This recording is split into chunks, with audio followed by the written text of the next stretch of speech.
So, Duncan, if it's okay, we'll go ahead and get started. Yep, looking forward to it. Dig right in. Okay, awesome. All right. Definitely in the Amazon world, this question has to be answered. Why Canada? Um, and I know that with Christine and TJ, excuse me, are the two that we did notice before we started that are on the call. You may be Canadian, but a lot of people that have looked at Canada are looking from outside of the country. So I do briefly introduce Canada. And it's good for us to be reminded as well, if we are Canadian. Canada does have very close ties with the United States. The treaties that exist and hopefully remain intact between the countries are very strong treaties. There's a lot of privileges built into them that are not made available to other allied countries with the United States. We are the US's largest trading partner.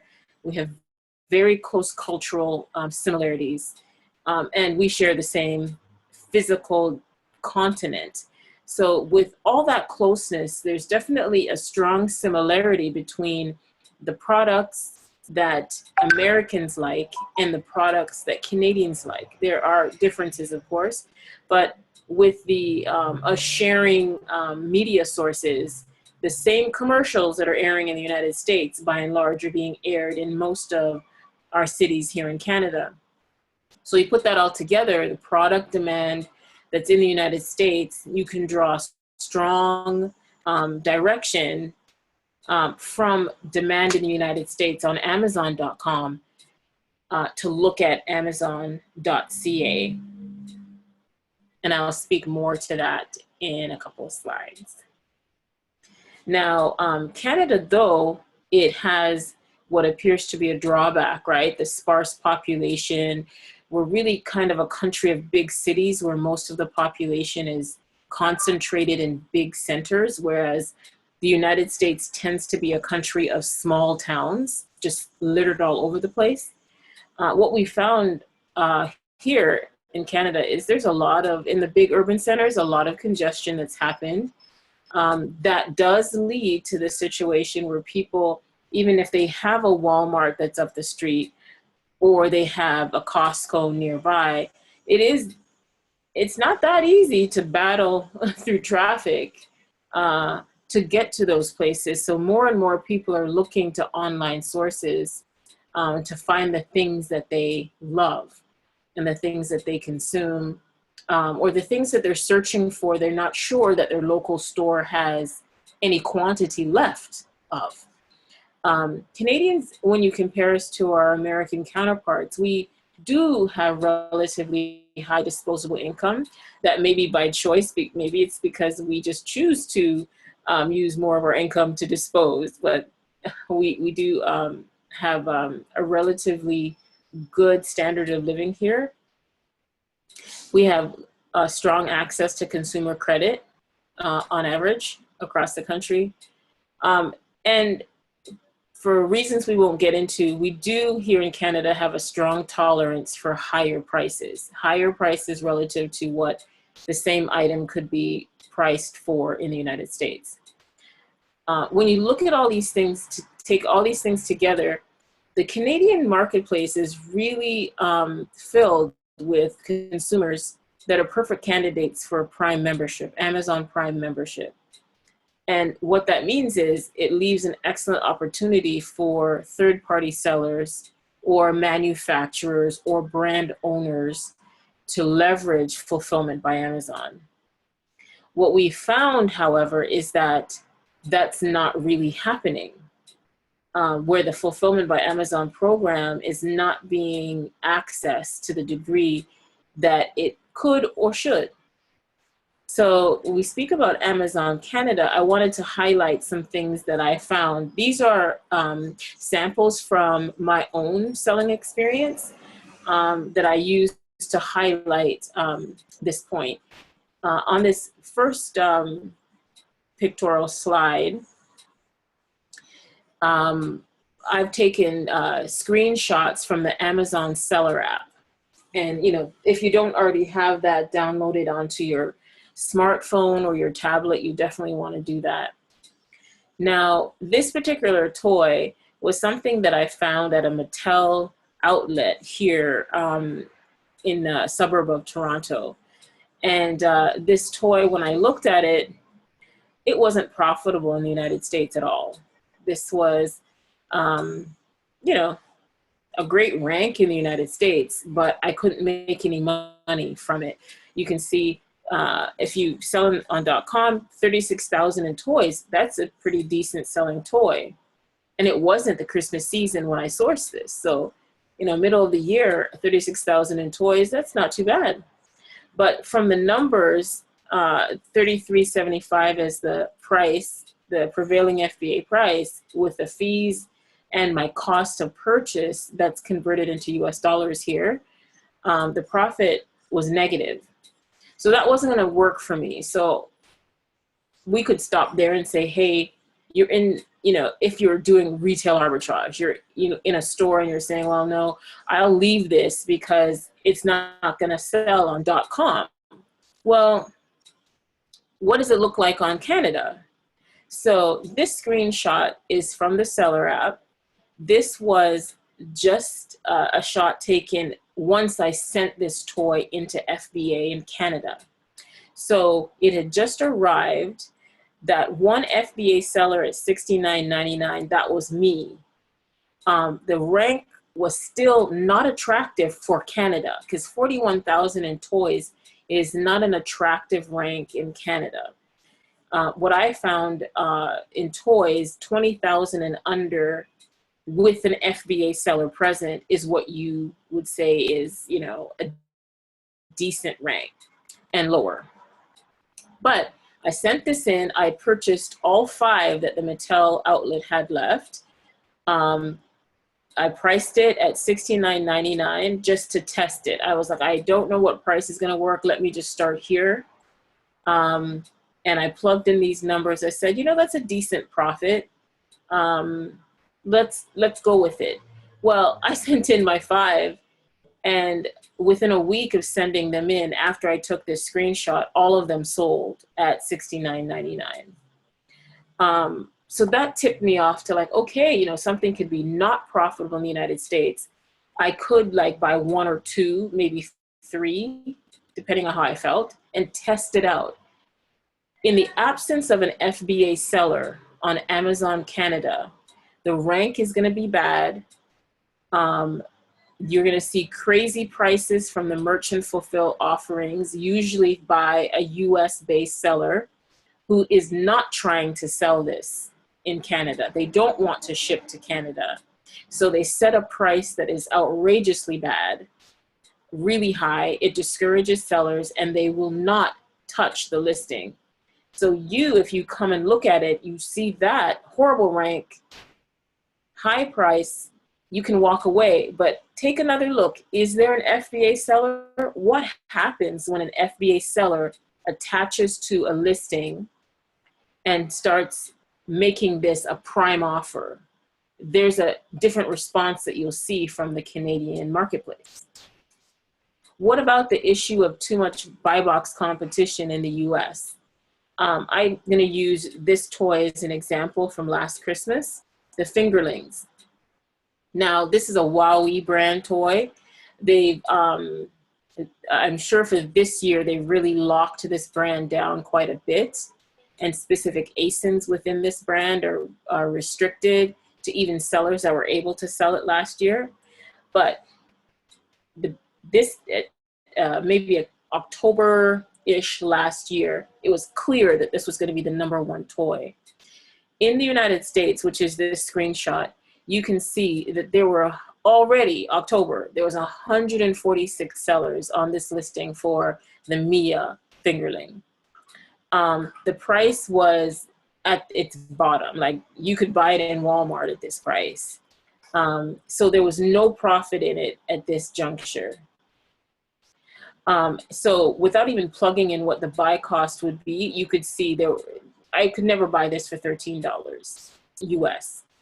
So unless I had a wholesale source for this where I was buying it for $4, there's no way that I was going to make money in the United States on this. Plus, look at all the competition. And this was October. What was going to happen by the time November and December rolled around?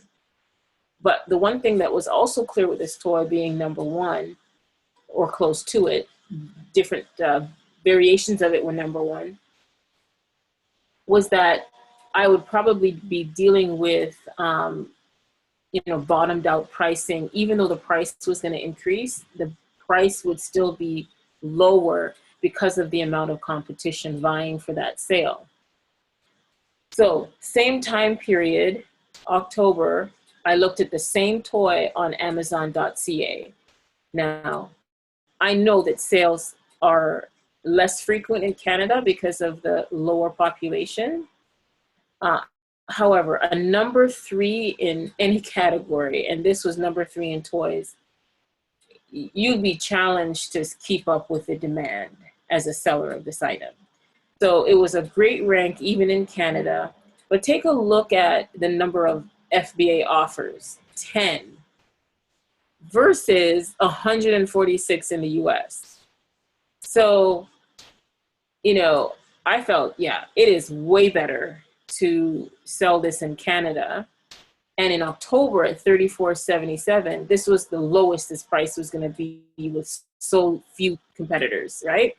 This price was going to go up, and it did. So I was able to source fingerlings. I only found one here in Canada. I had to go across the border into the US to buy some. And I ended up getting maybe about 10 of them that I was able to find in retail stores. Other people, of course, just had more access to these and, did really, really well. But by the time I was selling mine, this toy was selling in Canada for more like the lowest you'd find is about $75 Canadian. So, and still with the low rank. So as soon as these went in, they were selling. So this is another example of you may not be thinking about Canada, but hey, this is something that you have stiff competition in the US. Canada, though, you'd be making big profits. And because of the rank, it would still be selling. You'd sell through your inventory. Another situation where you might want to consider Canada. There are brands and ASINs, categories, subcategories that you're restricted in on .com. Have you checked Canada? Are you restricted there? You may not be. This is an item that I sold in the US. Great rank in home in the US. I'm just restricted, can't sell it, right? I went to a Kmart in the US that was closing, and I bought, I must have got something like 150 of these, something crazy, for like 25 cents each. It was a no-brainer, but I was restricted in the US. But in Canada, when I took the screenshot, I'm not restricted. And even though this rank in home, 344,000, that would be discouraging. But why is this rank so high? Check out down here in the competition section. FBA offers, none. In the absence of FBA offers, this rank cannot be taken as the gospel truth. Because with a marketplace like Canada, if people cannot get something in 2 days, if it's not a prime offer, they're gonna overlook it. I know I behave that way. Like, I can't get this in 2 days. I'm not waiting a week. I'm not waiting 2 weeks. Not even interested. And I'm definitely not buying merchant fulfilled from a US seller and I have to wait even longer and pay custom. No. So another example of you have access to something, or you are able to import it into Canada yourself and send it into Amazon.ca as an FBA, then you'll see the true attraction and demand for this item in Canada. Right now, it looks like we don't want Scotch paper cutters in Canada. I'm sure that's not true, right? But the FBA offer, and we'll see the true performance of this item. What about things that sell really well in the United States and in Canada, it's not even offered? There's no FBA offering for this item. I'm sure you've heard in this Facebook group and in others that with the aging population and the aged population, anything having to do with a population that needs products like for incontinency, anything supporting diabetic treatment, anything having to do with some of the medical issues that are faced by an aging population, whether that's compression solutions. Those are not just for sports and athletics, it's also for different issues and different medical conditions that may arise as you get older. Those are very hot areas. Those are niche areas. And if you have access to supply, to source products like that, yes, definitely sell it in the United States if it looks, the profit is there, and you're able to get it into Amazon.com. Definitely pursue .com, but don't ignore Canada. The same item. Now this item is a 3-pack of 10, so it's a bundled offer, but it's not even, there's no one offering this. What would happen if you take a couple of units that you would have been sending to the US and you send a couple to test it to .ca where there's no offer? Maybe you suddenly find people respond to it, and then you'll be the only person on this listing, just you're getting all the sales. Even if the sales are not as brisk as on the US platform, still those are sales, and you'll be able to sell at a higher profit margin. So we've discovered that there were problems, right? Why is it that Amazon.com wasn't getting the FBA inventory, wasn't getting the love that the US marketplace had experienced for FBA? Well, so many sellers were unfamiliar with Canada, especially those based in the United States, and especially those that are outside of North America. Very concerned about tax obligations as a foreign business entity, very unsure about what the true market conditions were here, terrified from the horror stories about shipping to Canada, the high expense of the import into Canada, whether it's the custom duties, taxes, or it's brokerage costs, or just the sheer shipping freight costs, and definitely the terror that you're going to send something to Amazon FBA, clear customs and not get everything done properly, and then it would get to Amazon and they'd reject the shipment. And then it would be a crapshoot to see whether you were going to get your stuff back. So there are a lot of barriers that prevent mass entry into Canada with product going to Amazon FBA. So as I alluded to before, there's really low participation of FBA sellers in Canada. If you think of the sheer size of the Amazon catalog, every ASIN that exists in the US catalog, it should essentially exist in the Canada catalog, and it probably is there. But if no one is offering on those listings, it is invisible. And so people are doing searches on Amazon.ca and they're not finding what they're looking for. It's not because it isn't in the catalog, it's because there are no offers. Then for the things that are there, a lot of listings are there because there's a merchant fulfilled seller in the United States or a drop shipper in the United States that has linked the Canada and US marketplaces, and their offer, the merchant fulfilled offer, is showing on Amazon.ca. But to prevent having to ship to Canada, they set an outrageous price and even more outrageous shipping costs to discourage a response from the Canadian consumer. So it does make a lot of those listings in Canada look pretty bad. But what we have found is we have to look a little closer. We have to do a test, especially if it's something that it's just a popular brand. And we know what those are, right? Anything that you're seeing eye level on a shelf in a store like Walmart, those are popular brands, right? And if it's not really readily available on .ca, then really that kind of exposes an opportunity. It's just testing the opportunity and then actioning it.